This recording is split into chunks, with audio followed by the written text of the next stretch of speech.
Aquí estamos, Esteban. Buenas tardes. ¿Qué tal? Gracias por estar aquí conmigo. ¿Cómo fue? Buenas ¿Qué, tardes, Mario.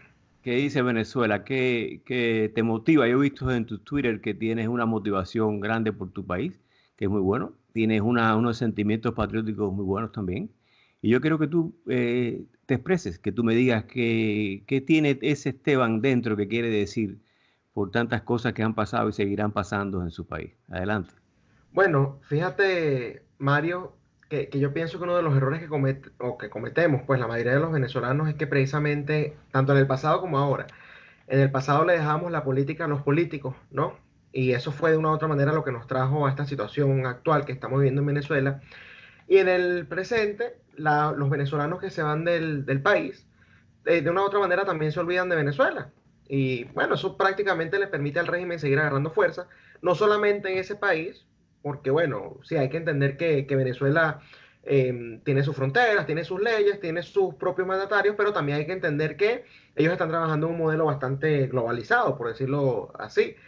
Y entonces el hecho de que Venezuela se siga manteniendo en el poder afecta al resto de los países. Yo pienso que es una irresponsabilidad enorme por parte de los venezolanos no hacer lo correspondiente para evitar que este tipo de modelos y este tipo de politiqueros lleguen a los países que los están recibiendo. Es decir, que un venezolano que está en España, que un venezolano que está acá en Estados Unidos, que un venezolano que esté en cualquier otro país de Latinoamérica o en cualquier parte del mundo, tiene que dedicar el tiempo que tenga disponible, así sean 10 minutos al día, a una lucha precisamente para evitar y para concientizar a los locales de que lleguen estos seres al poder. Y es que ningún país está exento. Acá lo vimos, por ejemplo, en el propio Estados Unidos. Hay gente como Bernie Sanders, hay gente como Ocasio Cortés, como muchos otros senadores y congresistas políticos, la gran mayoría que hacen vida dentro del Partido Demócrata, que defienden unas ideas muy similares y por lo tanto yo pienso que nosotros no podemos cometer la irresponsabilidad de dejar Venezuela para ir a otro país a apoyar las políticas y a los políticos que siguen promoviendo ese tipo de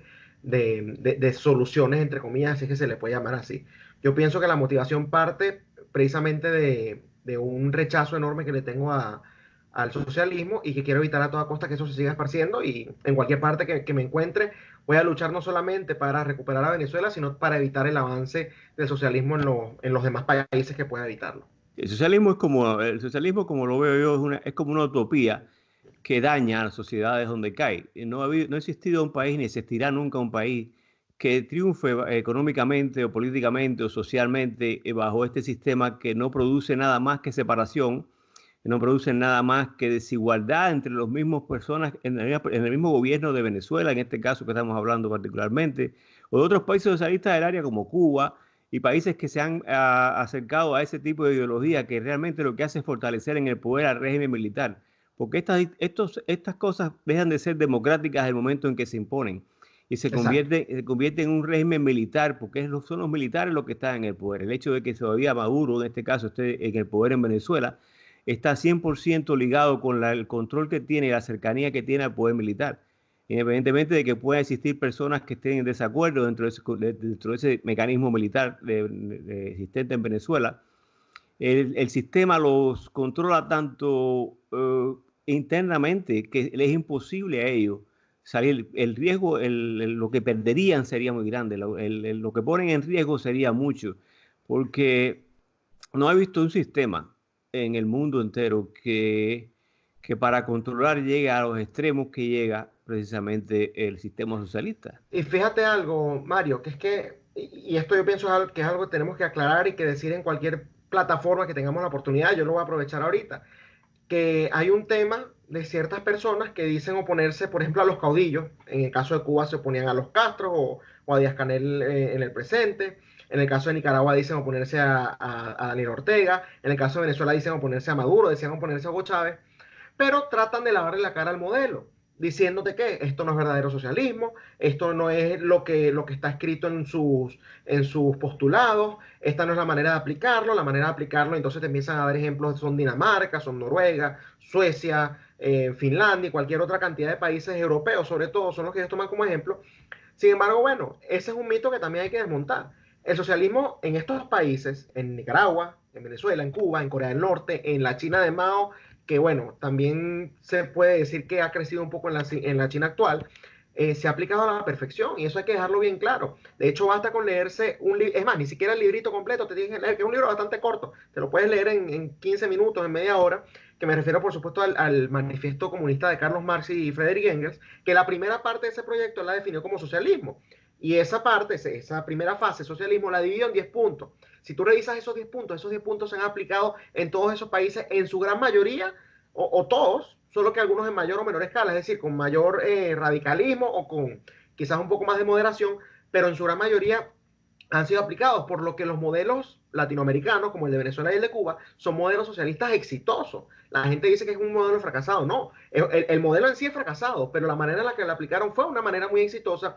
Y a diferencia de los países que ellos dicen defender o que dicen que es su norte, como el caso de Dinamarca y eso que te mencionaba de Europa, bueno, esos países son bastante capitalistas, ellos mismos lo reconocen así, tienen economías de mercado, tienen economías basadas precisamente en la libre competencia, pero sí, sí gozan de un estado benefactor bastante amplio, que ellos financian a través de ¿qué? De impuestos altos, es decir, allá no te caen a mentiras diciéndote que es que, bueno, son los ricos los que te lo van a pagar o qué sé yo, no, allá los impuestos fuertes los paga el ciudadano de a pie como tú, como yo, y por eso es que logran financiar ese estado benefactor tan amplio, no empiezan con esa guerra contra los millonarios. De hecho, le cobran menos impuestos a las empresas que a los propios individuos, algo totalmente alejado de lo que promueven pues las izquierdas latinoamericanas. Entonces, no tiene ninguna similitud más allá del estado benefactor que promueven, pero incluso la manera de financiarlo no va acorde con lo que se promueve en Latinoamérica, no va acorde con lo que promueven personas como Bernie Sanders, que te lo mencionaba acá en los Estados Unidos. Y bueno, pienso que ese es un punto que hay que seguir aclarando. Lo que hay en Venezuela es un socialismo exitoso. Lo que sucede es que cuando el socialismo tiene éxito, esto es lo que genera miseria, muerte, y se mantiene por la fuerza, como tú muy bien lo dijiste,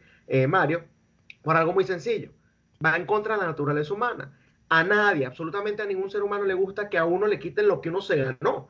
Entonces, claro, cuando el Estado dice, mira, yo te voy a quitar por el bien común, que es la frase famosa que ellos utilizan, yo te voy a quitar tu casa porque, bueno, tú tienes tres, a mí me parece que es injusto. Si yo no estoy de acuerdo con eso, ¿qué es lo que tienen que aplicar para quitármela? La fuerza. Si yo te la doy voluntariamente, claro, es pacífico. Pero en lo que yo decida defender mi propiedad privada, entonces ahí es cuando se empiezan a formar precisamente estos regímenes totalitarios que siempre van a derivar en eso, porque te repito, a ningún ser humano, a ningún individuo le gusta que le quiten el fruto de su esfuerzo. Una cosa que tú dijiste ahorita anteriormente, que te referiste a Alexandre Ocasio-Cortez, te referiste a Bernie Sanders, y te referiste al sistema que ellos quieren imponer. Y realmente, ¿tú sabes qué pasa? Esta es mi opinión particular, es que ellos no conocen cómo funciona realmente. Ellos no tienen en profundidad cómo ese sistema funciona y cómo deteriora las relaciones sociales, cómo deteriora la familia como entidad, especialmente separándolas unos de otros con opiniones políticas diversas y crea tensiones entre ellos y los inclinas en diferentes direcciones que al final terminan distanciando totalmente porque tienen ideas diferentes.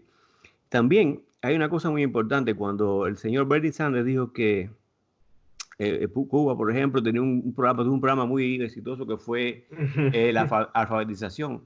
Y realmente yo te digo, el programa resultó satisfactorio. Hubo mucha gente que aprendió a leer y escribir, Sí. realmente. Pero cuando tú a esas personas que educas y enseñas a leer y escribir, solamente le provees los libros que tú quieres que lean, Exacto. los estás limitando, les estás lavando el cerebro, les estás limitando la amplitud de conocer otras partes del mundo y otras realidades. Cuando tú limitas la libertad, cuando tú limitas la prensa, cuando tú limitas la televisión, cuando limitas la radio, a todo lo que tú produces internamente, lo que tú estás haciendo es adoctrinando una población entera.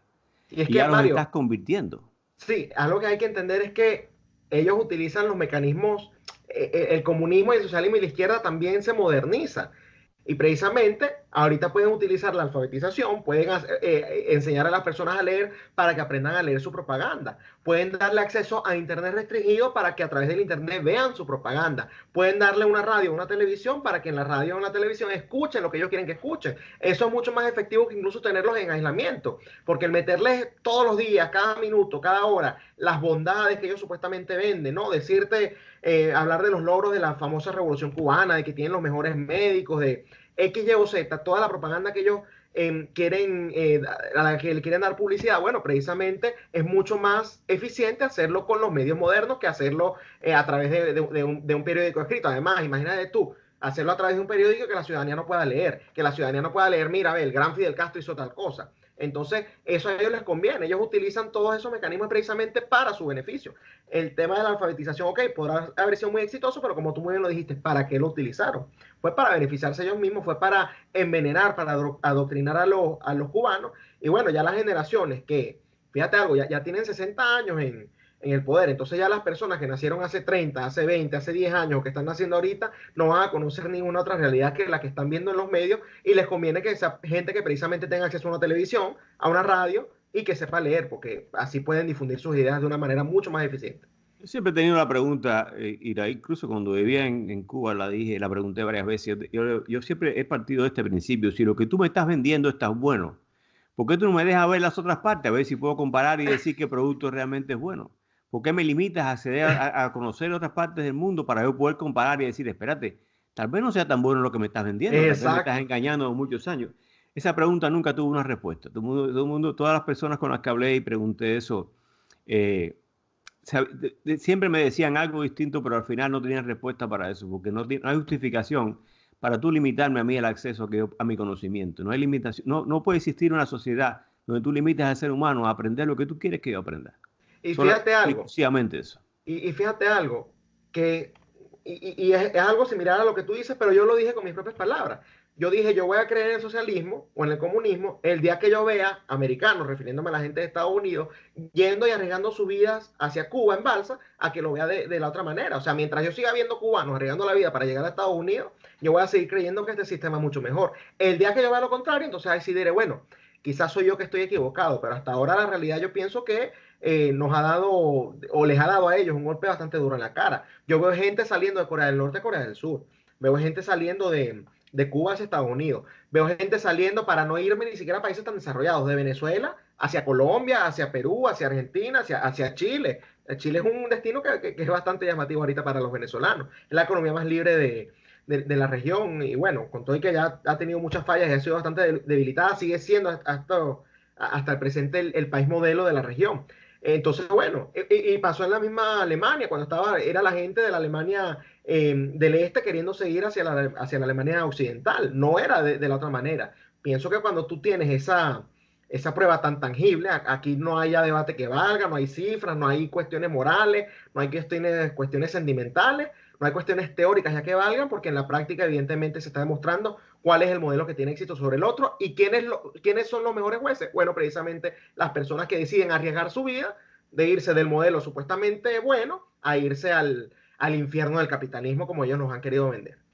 Cuando usted ve un pueblo emigrando, como lo dijo el apóstol cubano José Martí, cuando el pueblo emigra, los gobiernos sobran. Cuando usted ve un pueblo migrando arriesgando la vida a personas normales, naturales, saliendo en balsa a un mar que puede estar malo, que puede haber una tormenta, que te pueda perder tu vida. Cuando tú ves personas cruzar la frontera de Venezuela con Colombia, huyendo, buscando una oportunidad mejor, es que lo que tú tienes no funciona. El sistema que estás implantando no funciona.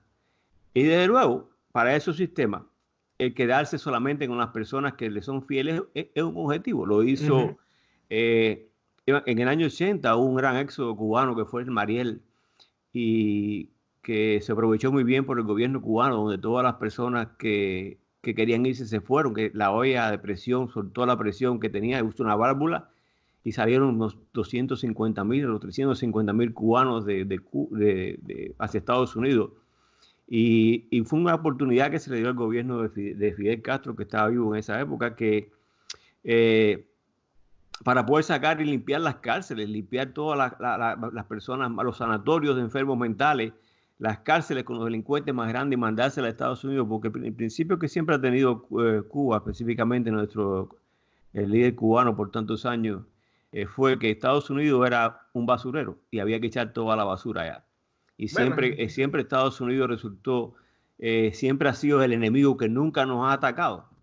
sí, lo mismo sucede, sí, El lobo y la caperucita. Ahí viene el lobo, pero ¿dónde está el lobo? Yo no ¿dónde lo está el veo. lobo? Nunca aparece. Y Sí. es que es el mismo enemigo. Fíjate algo, es un libreto y precisamente viene desde Cuba. Venezuela se convirtió en la billetera después de la caída de la Unión Soviética, pero toda la parte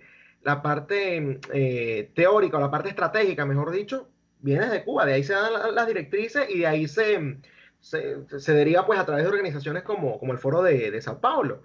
Entonces, nada de eso es premeditado, estoy totalmente de acuerdo contigo. Eh, esa migración masiva, yo pienso que eso es algo que ellos promueven, a ellos les conviene tener corderos, ovejitas, ¿no? Un rebaño allí que puedan calmar, que sigan creyendo en ellos, que precisamente les crean su propaganda, que crean que Venezuela efectivamente es el mejor país del mundo, que crean que Estados Unidos es el enemigo y que siempre nos quiere atacar. Y bueno, el hecho de que haya comida, de que haya alta inflación, de que falten las medicinas, es culpa del bloqueo. Nunca va a ser culpa de tu ineficiencia, no va a ser culpa de que tú te robaste el dinero, no va a ser culpa de que tú nacionalizaste las empresas, de que hiciste huir a los empresarios. Esos 5 millones de venezolanos, 5 millones que yo creo que es una cifra bastante conservadora, pero bueno, es la que se maneja de manera oficial, ¿no? Pienso que son más. Que se fueron, ellos se fueron porque precisamente esa situación que tan difícil que está interna es producto de ese enemigo que nunca ataca. Pero bueno, que lo hace a través de qué, de guerra económica, lo hace a través de supuesto sabotaje al área eléctrica, lo hace a través de los bloqueos que evitan que tú tengas la medicina, a pesar de que, fíjate algo, Mario, las sanciones que están impuestas actualmente a Venezuela no afectan, y está claro, pues, que no afectan ni en la parte de la comida ni en la parte de las medicinas, precisamente porque se entendió que con esa crisis que hay en Venezuela, evitar que llegue comida o que lleguen medicinas al país se va a traducir en algo mucho peor para el ciudadano de a pie. ¿A quiénes afecta? Afecta precisamente a las personas que tienen negocios con el tema de PDVSA, pues del petróleo, afecta a los narcotraficantes, a eso es a los que están afectando, que además en algunos casos particulares les están congelando todos los bienes y las cuentas que tienen en el exterior. Pero la excusa que ellos dicen es que no, a ti te falta comida, es por Estados Unidos, a ti te falta agua, es por Estados Unidos, la electricidad se va cada rato, es por Estados Unidos, o por cualquier otro enemigo que se inventen. Actualmente Colombia también es un enemigo, lo fue cuando estuvo Uribe y ahora lo es cuando gobierna Duque en Colombia, y así lo va a hacer, al menos que cambien a un candidato que sea afín con ellos, por supuesto. No, de luego, siempre que encuentre una persona que comparte su ideología, son amigos. Pero el día Exacto, que ese gobierno cambie, ya son enemigos. Y exacto. haciendo referencia a lo que tú dijiste, los países escandinavos, los países europeos del norte que tienen un sistema socializado de salud, un sistema socializado de educación. Sí, perfecto, maravilloso. Pero como tú dijiste, hay que pagarlo. Nada en este mundo viene gratis. De alguna forma u otra tiene que ser pagado por alguien. Y lo que sí no se ha hecho, lo que sí se ha visto y nunca ha resultado, es que el gobierno pueda absorber todos los gastos de la población. Exacto. Imposible que pueda hacerlo, porque no hay billetera tan profunda para cubrir los gastos de salud, los gastos de transportación, los gastos de educación. Tiene que haber un sector privado que se autosostenga para que Exacto. funcione así. Incluso aquí en Estados Unidos mismo, el sistema de gobierno, cuando tú tienes que ir a una entidad gubernamental a resolver un problema, y tú dijiste, oh, estoy jodido. Y aquí esto es papeles y para acá, de Burocracia. una oficina para otra, y dale para aquí, vuelve por acá, y bueno, y entonces al final te pasas 3 meses para resolver una firma que podía haber resuelto no sé, en 15 minutos. Cuando tú Exactamente. vas a una oficina una oficina privada, generalmente se resuelve al momento, porque es Mira, eficiente. y Mario, algo que a mí me llamó la atención, pasa en cosas tan básicas como el correo. El correo, yo prefiero ir a UPS que a USPS. UPS es privado. Cuando vas allá todo es mucho más rápido, muchísimo más rápido. No esperas casi en línea. La gente que te está ayudando te ayuda con mayor, digamos, disposición. Mientras que cuando vas a USPS, que es el del gobierno, es el sistema de correo que maneja acá el gobierno, es otra cosa. No te voy a decir que es a niveles de Latinoamérica, porque acá en medio de todo funciona mucho mejor que Latinoamérica todo, ¿no? Obviamente. Pero cuando lo comparas con algo privado, sí, hasta en cosas tan básicas se ve la deficiencia del gobierno. Al final, la intervención del Estado en ese tipo de actividades que no le corresponden se traduce en eso, en ineficiencia y además en mucho más gasto. Se ha demostrado que ellos gastan muchísimo más dinero para hacer cualquier cosa que lo que hubiese gastado el sector privado, porque es muy fácil. Cuando el dinero no es tuyo, malgastar. Eso es sencillito. Pero si el dinero tú te lo trabajaste, tú evidentemente vas a tratar de ahorrar costos, pero que te dé el mayor beneficio en el corto, mediano y largo plazo. Que eso es algo que esta gente, evidentemente, como no es su dinero, no es un norte que ellos tengan. Y fíjate algo, volviendo al tema de los países escandinavos, que yo pienso que es un punto bastante importante que hay que tocar, y que tú hablaste de la posible ignorancia, ¿no? Dejaste como eso a la luz de que Bernie Sanders y Ocasio-Cortez quizás sean ignorantes, ¿no? Puede que sean ignorantes, eso yo no sé al final cuáles son sus intenciones. Es irrelevante si tienen buenas o malas intenciones, porque al final lo que nos importan son los resultados, ¿no? No las intenciones. Pero hay una frase muy, muy buena, no sé quién fue que la dijo, no, se me va en este momento, que dice que un comunista no puede ser inteligente y buena persona al mismo tiempo. Dice que si es inteligente y buena persona, no puede ser comunista. Si es inteligente y comunista, no puede ser buena persona. Y si es comunista y buena persona, no puede ser inteligente. Entonces, bueno, dándole espacio a lo que tú dijiste de Bernie Sanders y de Ocasio Cortés, asumiendo que sean buenas personas y que sean inteligentes, entonces, bueno, mejor dicho, asumiendo que sean buenas personas y que sean comunistas, entonces sí, no son inteligentes o son ignorantes y sería lo que les queda perfecto bajo ese esquema. Yo personalmente no creo, yo creo que es otra cosa, yo creo que No, ellos sí yo me tienen refería a agendas que, mayores. yo me refería a que no sean ignorantes educacionalmente, que esa persona tenga Claro, un nivel de educación bien alto y que sean bien instruidas. Que eso. Yo me refería a la ignorancia que tienen al sí, no conocer un sistema como el sistema socialista, a no conocer cómo el comunismo funciona. Cuando tú conoces cómo el comunismo funciona en sus entrañas, lo vives dentro de este sistema, tú te das cuenta que el sistema no está hecho para satisfacer las necesidades del pueblo. El sistema se creó y se instrumentó para satisfacer las necesidades y los deseos de la cúpula que manda en ese momento. Esos son los únicos importantes que hay. Cuando hay un virus como este, por ejemplo, el pueblo no es importante, lo demostró China. exacto. Ahora, en este caso que dijo, no, porque no voy a decir cuántos han muerto, ni voy a decir cuántos se enfermaron. ¿Por qué? Porque no me conviene, porque yo prefiero mantener mi apariencia que soy un país poderoso, primera economía mundial, y Exacto. no me importa que se mueran 20 o 25 mil chinitos que no tengo ahí, yo de forma los iba a matar, pero bueno, los dejo ahí que se mueran con la enfermedad. Es la forma de pensar de ellos, ¿me entiendes? Ellos dicen, no hay que ser tan...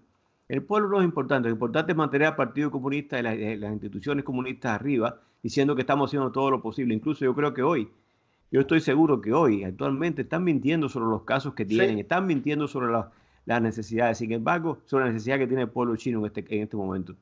Están mintiendo, están regalando ayuda. Eso es una otra tendencia típica de un sistema inseguro. Regalan ayuda para pretender que todo está bien cuando el tuyo en la casa no tienes cómo sostenerlo. bueno, lo vimos en Venezuela. Venezuela supuestamente está donando, no sé, mascarillas, creo que eran a Colombia. Imagínate tú, cuando sabemos que Venezuela tiene uno de los sistemas de salud más ineficientes que tienen por ciudades, y no te exagero, hay ciudades enteras que lo que tienen son 9 camas, imagínate tú, para una ciudad entera.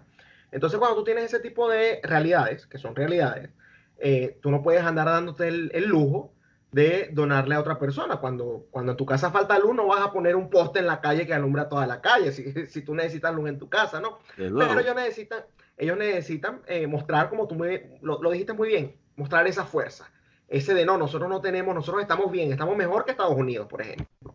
Entonces, ahorita con el tema, por ejemplo, del coronavirus, que lo tocaste, ¿cuál es el país que todos los medios están diciendo que es al que peor le está yendo? Estados Unidos, porque bueno, es el que tiene más casos confirmados, ya va a alcanzar la cantidad de muertos que tuvo o que tiene Italia. Entonces, mientras que China, bueno, maquilló sus cifras, broma, dijo que, bueno, hasta 80.000 contagiados le llegó y lo lograron parar mágicamente. No salió de Wuhan, se esparció por toda Europa, llegó a Estados Unidos, a Latinoamérica, pero según los chinos eso no salió de Wuhan, no se fue a otras ciudades locales y bueno, llegaron hasta 80.000 y ahí lograron parar absolutamente todo. ¿Sí? Y sin cura, y sin cura. Y sin cura, que eso también llama mucho la atención. O sea, fue todo con las medidas que otros países tomaron, que no le funcionaron, a China mágicamente le funcionó. Pero obviamente si uno dice, si uno pues de una u otra manera acota este tipo de cosas, entonces bueno, uno es racista o uno es, no sé, xenofóbico o cualquier otra cosa que se inventen. Pero yo pienso que al final lo que se demuestra es, como tú muy bien lo dices, que a esta gente le gusta mostrar fuerza. Fíjate, en la misma China, no solo ahorita, que está con el tema de las donaciones, sino antes. ¿Cuántas veces no ocultaron, durante cuántos meses no ocultaron los casos de coronavirus? Ahorita salió un reporte que sabían desde noviembre, ni siquiera de diciembre. Y en diciembre fue que dieron a conocer a la Organización Mundial de la Salud que tenían un caso de un brote ahí, pero dijeron que lo tenían controlado. Es decir, en ningún momento quisieron decir que necesitaban ayuda, en ningún momento quisieron decir que eso se les había salido de las manos, en ningún momento quisieron decir que esto iba a ser peligroso. ¿Y cuáles son las consecuencias? Bueno, que todo el mundo está de una u otra manera paralizado, mucha gente que se ha muerto a causa del coronavirus, mucha gente que se ha muerto o que se va a morir de hambre por la paralización de la economía, que esa es la parte que la gente no está viendo. Entonces, mira, Mario, yo te lo digo con sinceridad, de alguna u otra manera, esa irresponsabilidad la tienen que pagar. No me refiero precisamente a la ciudadanía china, que de una u otra manera puede ser hasta víctima de esto mismo, pero el régimen chino tiene que pagar eso. No, no es posible que ellos por una cuestión de querer mostrar un poder le hayan causado todo esto y no sufran ningún tipo de consecuencia. Y hubo países como Taiwán que sí dijeron desde un principio, la inteligencia de ellos estaba diciendo que había algo extraño en esa ciudad y no les hicieron caso. La Organización Mundial de la Salud fue una de ellas. Claro. El objetivo del sistema funciona, es claro. El objetivo del sistema es en que esconder lo que tenemos nosotros, lo que nos está pasando, y echarle la culpa a otra persona y desviar la atención hacia una tercera persona para que no se den cuenta de lo mal que estamos. Lo hizo. Y mira, Norcorea. ¿Quién cree que Norcorea no tiene caso? Si sabemos todos en este mundo que el mercado negro que hay entre China y Norcorea es tan grande porque comparten fronteras. ¿Cómo vas a decirme que habiendo una epidemia, una pandemia que surgió a 2 metros de tu casa, tú no tienes personas enfermas en Norcorea? O tú lo que no Exacto. quieres decir que no tienes, pero seguro que tienes muchas más. Igual que en el caso de Venezuela, fíjate, yo pienso que a Venezuela llegó antes de lo que ellos dijeron. Las informaciones que a uno, porque a uno le llega información de doctores que están en hospitales que te dicen, mira, acá hay un caso, pero no pueden decir nada. De hecho, abiertamente, no me acuerdo quién fue, creo que fue un ministro de algo, o fue un militar, no me acuerdo quién fue en este momento, pero cuando recién se estaba conociendo el caso en Latinoamérica, públicamente lo dijo y está el video y yo lo puse en un programa que yo conduzco en el canal Factores de Poder. Ahí pusimos el video de este individuo que no me acuerdo quién es, lamentablemente, amenazando directamente a los médicos, que el que se atreviera a dar información que no estuviese autorizada pues por el régimen, entonces iba a sufrir las consecuencias. Yo no creo tampoco en las cifras de Venezuela, ni en la de los muertos ni en la de los infectados. Igual que yo no creo que el primer caso llegó cuando ellos lo reconocieron. Eso venía desde antes. A mí me empezó a llegar información desde antes. Lo que pasa es, claro, yo no la puedo publicar porque es información no confirmada. Entonces también uno cae en irresponsabilidad si dice, no, hay tantos casos. Pero el que le crea cualquier información que den los regímenes de Nicaragua, de Venezuela, de Corea del Norte, gran ejemplo, de China incluso, entonces es una persona que yo pienso que ha estado dormida durante todo este tiempo, que no entiende que estas personas maquillan cifras, maquillan la información para, caemos en lo mismo, mostrar fuerza, mostrar fortaleza y mostrar que, bueno, mira a ver cómo está Estados Unidos, nosotros estamos mucho mejor. Claro, siempre ha sido el principal objetivo de esa sociedad es engañar y tergiversar y no mostrar lo que realmente tienen, por Y miedo a que haya comparación de que fíjate que no es tan bueno. funciona. Fíjate que funciona esa propaganda que han hecho. Yo tengo familia dentro de Venezuela, obviamente. Soy venezolano, es imposible que todos salgan del país. Y ellos han demostrado preocupación acá yo tengo también familiares, por todos los que estamos acá. Han demostrado una preocupación enorme, cuando la preocupación más bien debería ser en las personas que están dentro de Venezuela. Por lo que te Claro, estaba comentando hace un rato, el sistema de salud súper deficiente, no tienen ni siquiera agua. Una de las cuestiones preventivas que te dicen que es, lávate las manos. Cuando no tienes ni siquiera agua limpia, no tienes jabón, no tienes acceso a cosas básicas como esa, es mucho más peligroso cómo puede pegar el coronavirus allá que acá. Pero bueno, como los medios han dicho que Estados Unidos es el país que tiene más casos, que sí es el que tiene más casos, pero cuando calculas en relación con la población, no es el que tiene más casos ni de muerte ni de contagio, ¿no? Entonces te das cuenta que en Estados Unidos estamos relativamente bien en comparación con otros países. A mí me preocupa más la gente de Venezuela. Pero bueno, lo que se ha vendido es que hay que preocuparse por lo que estamos en Estados Unidos. Imagínate tú. Entonces les ha servido esa propaganda.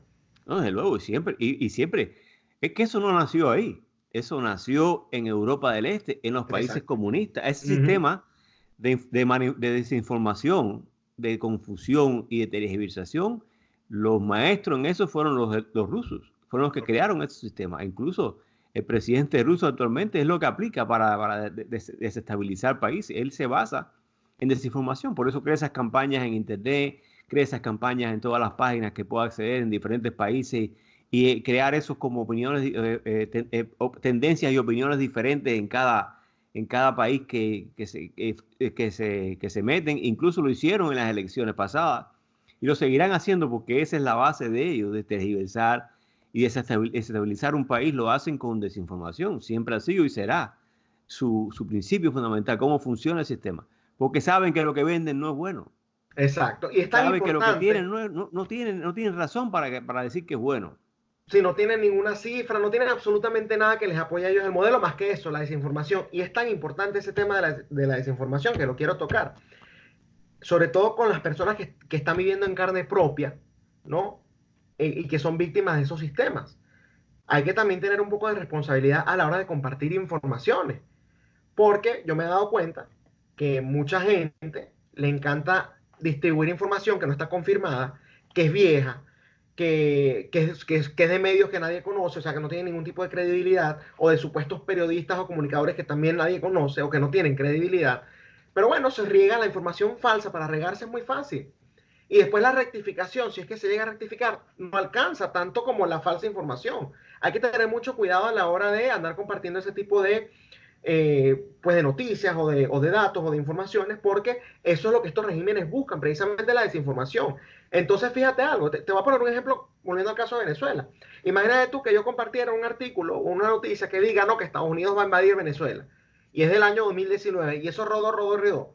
Pasó el 2019, llega el 2020, ¿qué va a hacer la gente que estaba esperando eso, por ejemplo? Bueno, se deprimen más, bajan la guardia, dejan que lo sometan, porque bueno, ya dicen, nos dejaron solos, y fue precisamente por andarle creyendo a una noticia que no tenía ningún sustento lógico, que no tenía además ninguna fuente creíble, que no venía de ningún medio creíble, y entonces por algo de sensacionalismo o por querer aferrarse a una esperanza, así sea falsa, terminaste ¿qué? Apoyando al régimen. Cuando desinformas, terminas apoyando al régimen. Claro, desde luego. Yo me recuerdo ahora cuando yo vivía en Cuba. Nosotros nos pasamos, Cuba se ha pasado 57 o 58 años esperando por la invasión de los Uh americanos. -huh, Y que viene este año, y que viene este uh otro. Y me -huh. acuerdo que había movilizaciones todos los domingos de milicias, que había que ir a campos de tiro y había que ir a unos túneles que se estaban haciendo en aquella época. Y una mañana hubo como un ruido, una explosión, algo que explotó no muy lejos del pueblo donde yo vivía. Y cuando yo salgo a la calle, ¿qué pasó? Y pasa uno corriendo. Y dice, son los americanos que están bombardeando. Y digo, oh, se acabó esto porque se jodió todo el mundo. Si están bombardeando, Wow, nos vamos a joder todo. Pero no, claro. era una explosión, pero es ese miedo que tiene la población, que tiene que inculcaron en la población desde tantos años repitiendo que debían estar preparados porque los americanos te pueden invadir en cualquier momento. Y no va a pasar, señores, no hay interés, no hay nada que motive a una invasión en Cuba, no hay nada, no somos país, no somos poderosos, no tenemos petróleo, no tenemos nada que podamos brindar. Así que ¿por qué tanto miedo, por qué tanta persecución si eso no va a funcionar así? Bueno, es parte de las campañas que ellos usan. Primero el enemigo falso, le agarras odio a ese enemigo y eres más fácil de manipular al final. Te conviertes tú en una ficha del juego de ajedrez que ellos están jugando, ¿no? Y terminas incluso inconscientemente ayudando al régimen, que esa es la parte peligrosa y parte de lo que estábamos conversando de la parte de la desinformación. Ahí es cuando tú tienes, como individuo ya, si no puedes confiar en las fuentes oficiales, bueno, te toca a ti informarte. Lo mismo sucede en Venezuela, no puedes confiar en las fuentes oficiales y aquí me voy incluso un poco más allá y más radical. Cuando hablo de fuentes oficiales me refiero a las del régimen como a las de una posición que yo pienso que no es para nada opositora realmente, es bastante falsa también, promueve el mismo modelo y a lo largo de estos 20 años ha demostrado que juega para el régimen de una u otra manera. Eso de andarse sentando en diálogos con ellos, de seguir promoviendo elecciones cuando ya se ha demostrado que se las roban o cuando ceden los espacios, como el caso de la Asamblea Nacional, no sirvió de absolutamente nada. Y bueno, estamos en todo este cuento. ¿Cuál es la información que recibe el venezolano del día a día? Prendes el canal del Estado, que es BTV, Venezolana de Televisión, y entonces tienes a Diosdado Cabello en un programa, tienes un montón de propaganda a favor recordándote la imagen de Hugo Chávez, los discursos de Nicolás Maduro, y cuando prendes la supuesta contraparte, entonces, bueno, tienes a una oposición, entre comillas, oposición, diciéndote que hay que dialogar con esas personas, que hay que incluirlos en una eventual transición, que hay que sentarse con ellos, que hay que entenderse con ellos, que reciben en sus filas con los brazos abiertos a criminales, como Luis Ortega Díaz, que fue la fiscal bajo el gobierno de Hugo Chávez, estuvo allí 20 años, también estuvo unos años con Nicolás Maduro. Mira, una de las principales responsables de la violación de derechos humanos y de la violación del debido proceso es esa señora, y ahora está en las filas de la oposición y recibida con los brazos abiertos. El caso de una que fue defensora del pueblo llamada Gabriela Ramírez, que en su debido momento dijo abiertamente que las torturas eran justificables, para sacar información. Entonces ese es uno de los elementos que ahora tenemos este lado y que ahora defendemos, ¿no? Y si tú lo criticas, te tildan de qué, de radical, te tildan de filtrado del G2 cubano, te tildan de que Diosdado Cabello te está pagando, te tildan de cualquier cosa cuando son ellos los que están, primero, entendiéndose con el régimen y segundo, recibiendo a todas las personas que se salen de ellos. Otro gran caso, por ejemplo, bueno, Cliver Alcalá Cordones, que hace poco se entregó ante la justicia colombiana y ya se encuentra acá en los Estados Unidos, era un criminal abiertamente dicho. Nosotros, mira, y eso lo puedes buscar en internet, Mario y a toda la audiencia, lo pueden buscar en internet. Líder Alcalá Cordones, hubo periodistas como Patricia Poleo, hubo organizaciones como EPEX que denunciaron que era un narcotraficante, y bueno, esta oposición, esta falsa oposición a la que yo llamo, ¿qué hicieron? Lo recibieron con los brazos abiertos, armaron ese nuevo parapeto llamado Frente Amplio, en donde él también formaba parte de la vocería y de su fila, y ahora terminó ¿dónde? Bueno, acá, un narcotraficante en Estados Unidos, precisamente ahora como alguien de la oposición, imagínate tú. No, increíble. El sistema funciona también, es también diseñado para no dejarte pensar, para no dejarte tiempo a otra cosa que no sea preocuparte por buscar comida para alimentar tu familia el hoy, mañana y el pasado. Exacto. Que la escasez es forzada. La escasez del sistema no es que el sistema la crea, sino que la fuerza, la provoca para que la población se mantenga preocupada y buscando el día entero qué comer y no tener tiempo de pensar y participar en manifestaciones, porque no lo tiene. Porque si no sale a un lugar a buscar comida, no alimenta a su familia, no alimenta a sus hijos.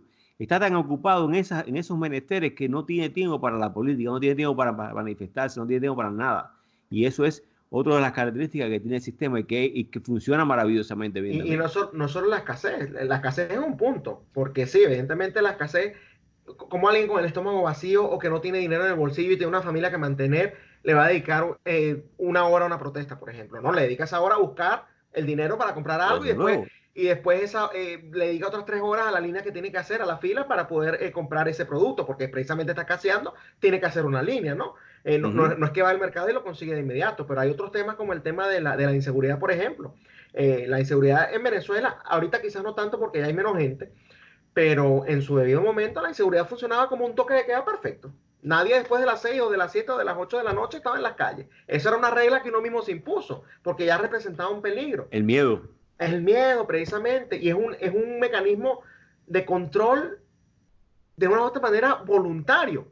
Porque ellos no es que te están diciendo no puedes salir después de las 8, pero es que si sales después de las 8, lo más probable es que te roben en el mejor de los casos. Exacto, o te maten. En el mejor de los casos solo un robo, pero ¿y quién se va a arriesgar a eso? ¿Quién en su sano juicio, además teniendo familia, se va a arriesgar a eso? ¿Qué decisión terminas tomando? ¿No sales o te vas del país? De una u otra manera eso, bueno, te tranquiliza todas las calles, te mantiene a ti con mayor solidez y con mayor tranquilidad en el poder. Y bueno, siguen entonces ellos con sus problemas resolviendo el día a día, mientras tú utilizas el tiempo. ¿Es para qué? Para afianzarte en el poder y seguirlos oprimiendo aún más. El tema también de la luz, por ejemplo. El tema del agua es lo mismo. O sea, una persona que no tiene agua, que no tiene luz, ¿qué energía va a andar teniendo para salir a protestar 10 horas?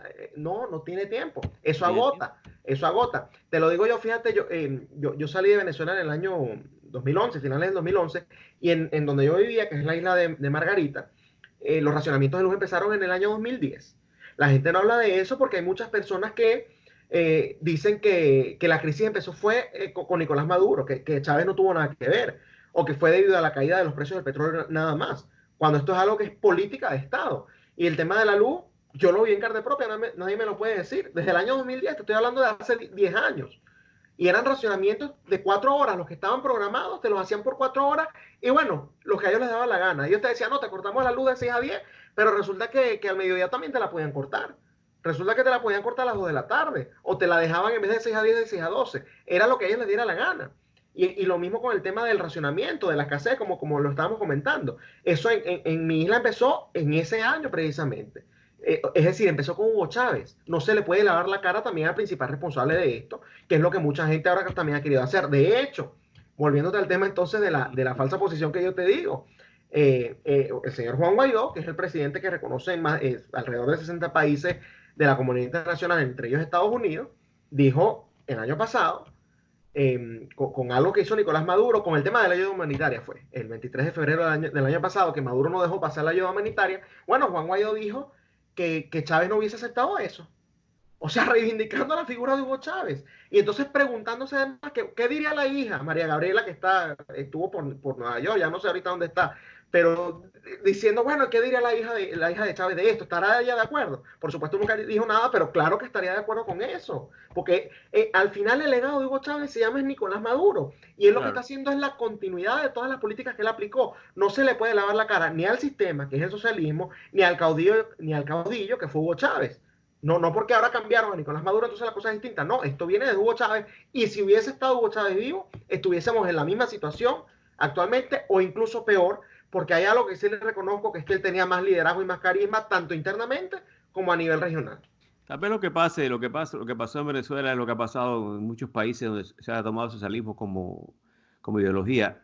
Y es que cuando pasa de una sociedad capitalista a una sociedad socialista, los primeros años son de bonanza porque están Claro, disfrutando de lo que se cultivó exacto. en la sociedad anterior. Uh -huh. Entonces, cuando eso empieza a secarse, empiezan a buscar uniones con otras entidades y otros países que no tienen buenas intenciones, pero que los va a mantener económicamente. Entonces Exacto. hay una bonanza temporal también y después empieza la escasez cuando todas esas reservas se empiezan a acabar. Tal vez haya sido muy parecido a lo que pasó en Venezuela. Eso lo dice o lo dijo la brillante Margaret Thatcher. Dijo que el socialismo aguantaba o duraba el tiempo que se le acabaran los recursos de los demás. Pues ya en lo que se le acaban los recursos de los demás, precisamente los que ahorraron otras personas, hasta ahí llega. Porque el socialismo ¿de qué vive? El socialismo vive de migajas, de darle migajas a la gente, del populismo, de las dádivas, de los subsidios. El socialismo necesita decirte a ti, mira, ve acá yo te estoy dando comida, yo te estoy dando, en el caso de Venezuela, por ejemplo, el tema de la gasolina. Qué orgullo, tenemos la gasolina más barata del mundo, regalada. La gasolina en Venezuela era regalada. Te estoy hablando de que llenabas un tanque con menos de $1, o lo sigues llenando con menos de $1. Claro que ya en este momento de la historia no se encuentra gasolina, pero yo eso sí lo vi. No, llenabas un tanque tú ibas, por ejemplo, a la gasolinera, te comprabas una botella de agua, pagabas con el billete de denominación de 10.000 bolívares en aquel momento y con el vuelto, con el cambio que te daban, te sobraba, llenabas el tanque y te sobraba todavía dinero, para que tengas una idea. O sea, te salía más caro comprar la botella de agua que llenar el tanque de gasolina. Entonces, ahí tú ves el tipo de distorsiones que esta gente crea, pero ellos necesitan ese tipo de cosas para que precisamente lo puedan presumir. Mira, yo vengo de Venezuela, en Venezuela me dan educación gratis, en Venezuela me dan la gasolina regalada, en Venezuela me dan una cajita con comida, en Venezuela me dan, no sé, la electricidad también baratísima. La electricidad más barata que yo he visto es la de Venezuela, pero ¿cuál es la consecuencia ahora? Bueno, que no hay. El agua baratísima también en comparación con los precios internacionales. ¿Cuál es la consecuencia? No hay. La comida con el tema de los control de precios baratísima, ¿cierto? ¿Cuál es la consecuencia? No hay comida. Y entonces, bueno, ellos van generando ese tipo de problemas, pero muy bien lo acabas de decir. Al principio parece, bueno, que estás viviendo una utopía, algo, es una maravilla, todo lo que ves, pero eventualmente ese dinero se acaba y cuando se acaba, ahí es cuando empiezas a ver realmente las consecuencias. Aparece la realidad. Cuando se acaba, llega la realidad. Aquí estamos, esto es lo que hay. No hay más nada para más Exacto. nadie. A comer todo el mundo lo que se pueda y a salvarse como pueda. El funcionamiento del sistema. Pero tú sabes qué cosas buenas, estas conversaciones, este intercambio entre las personas a través de diferentes canales de comunicación que son abiertos y son libres de decir lo que tú expresas, lo que tú quieres decir y expresar, es bueno. Mientras esos países lo dejen lo dejen funcionar en esos países, porque casi todos lo bloquean, como China, que tiene sus propios sistemas que no permiten la entrada de sistemas del exterior, como YouTube Exacto. o Facebook, Exacto.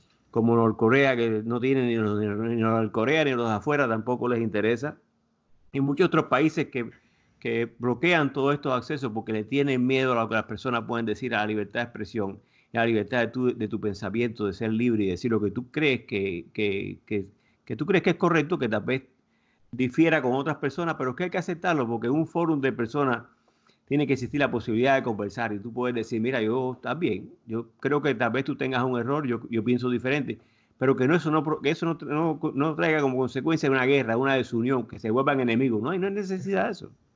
El hecho de que yo opine diferente a ti no quiere decir que no te quiera como amigo, que no te quiera como hermano, que no te quiera como vecino. No tiene por qué llegar a ese nivel.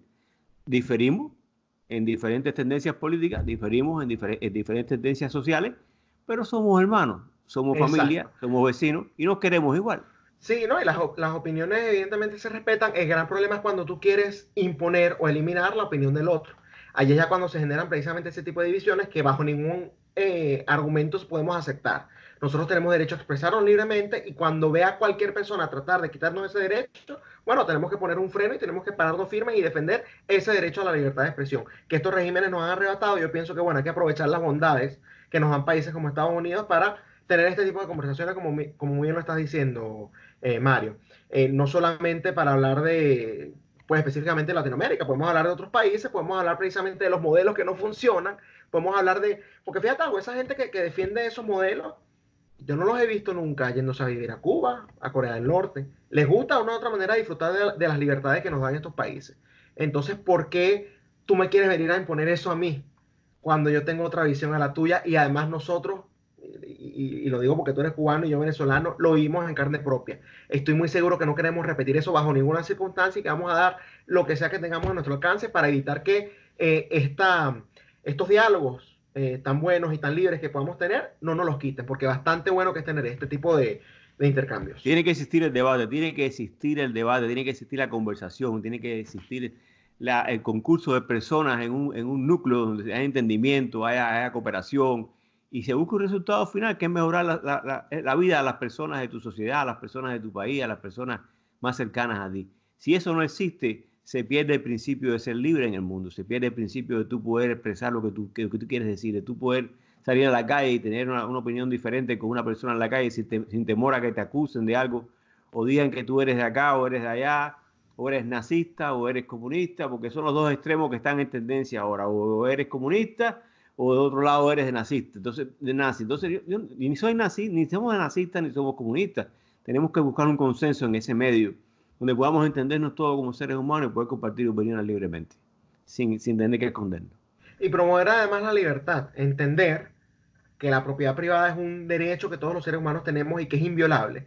Entender que todos los seres humanos tenemos derecho a la vida y que tenemos derecho a la libertad. Hacer lo que nos plazca siempre y cuando no afecte a terceros, ¿sí? Y al final que cada uno sea el autor de su propia historia y que tú seas responsable de las decisiones que tú tomaste. Por ejemplo, si yo estuve de fiesta mientras tú estabas trabajando y después en tu vejez, bueno, tú te das una vejez bastante cómoda porque tú ahorraste, porque tú trabajaste fuerte, porque tienes dinero que te lo sudaste y yo voy a tener una vejez dura, al final la consecuencia fueron las consecuencias de nuestros actos. Tú decidiste irte por la ruta responsable y yo decidí irme por la ruta irresponsable, me la gocé en el debido momento, pero ahora me la está pagando. Efectivamente, mira, lo estábamos conversando con el tema del estado benefactor, que alguien lo paga, ¿no? Bueno, en la parte micro, en la parte individual, también alguien termina pagando los platos rotos, ¿no? Si yo tomo malas decisiones, ¿quién va a ser responsable de eso? ¿Quién va a pagar eso? Lo voy a pagar yo mismo. No puedo yo culparte a ti por tener más que yo. No puedo yo decir, no, bueno, es que Mario es un egoísta porque no me está dando lo que él se trabajó. No, él se lo trabajó y ahora es momento de que él se lo disfrute. Ya yo me disfruté lo que en el momento pues yo tuve y no lo compartí contigo además.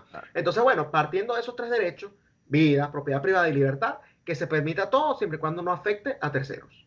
Y tampoco te da el derecho a venir a quitárselo a esa persona que lo trabajó. Correcto, por tantos años porque tú crees que tú tienes la razón. Eso también es indebido. Oye, hemos estado hablando por 47 minutos. Fíjate cómo nos complicamos aquí conversando en esto. Entonces, una conversación. Dejo que te despidas de tus seguidores. Hazlo ahora y después seguimos hablando cuando terminemos. Bueno, primero te agradezco a ti, Mario, por haberme invitado. De verdad, un honor para mí. Me contactaste por Twitter. Ahí ven que sí respondo, ¿no? Sí respondo a esa red social. Y bueno, también mi mensaje es que no decaigamos, que en cualquier parte que estemos, sobre todo los que hemos sido víctimas del sistema totalitario, tenemos que comprometernos a luchar por nuestros países y si no queremos, porque nos queremos divorciar de esos países, bueno, estás en tu derecho, pero por lo menos evita que un sistema totalitario se adueñe del país que te recibió. Eso de andar emigrando no lo vas a poder hacer siempre y tienes que apreciar lo que tienes, las libertades, porque tienes en ese momento, defiéndelas como si fuesen tuyas, defiéndelas como si fuesen tu propia vida, porque evidentemente vivir bajo el miedo y bajo el totalitarismo no vale la pena. Bueno, muchas gracias, Eduardo, por tu tiempo. Por Esteban. sentarte aquí conmigo Esteban. No sé por qué tengo, bueno, discúlpeme, Esteban. No hay problema, no hay problema. Muchas gracias por estar conmigo aquí, por compartir este tiempo y estas conversaciones son buenas tenerlas y siempre van a ser bien recibidas por quien quiere recibirlas bien y mal recibidas por quien quiere recibirlas mal. Pero para eso creamos estos canales, creamos estas cosas para que la gente nos oiga y sepan que tenemos también opiniones diferentes.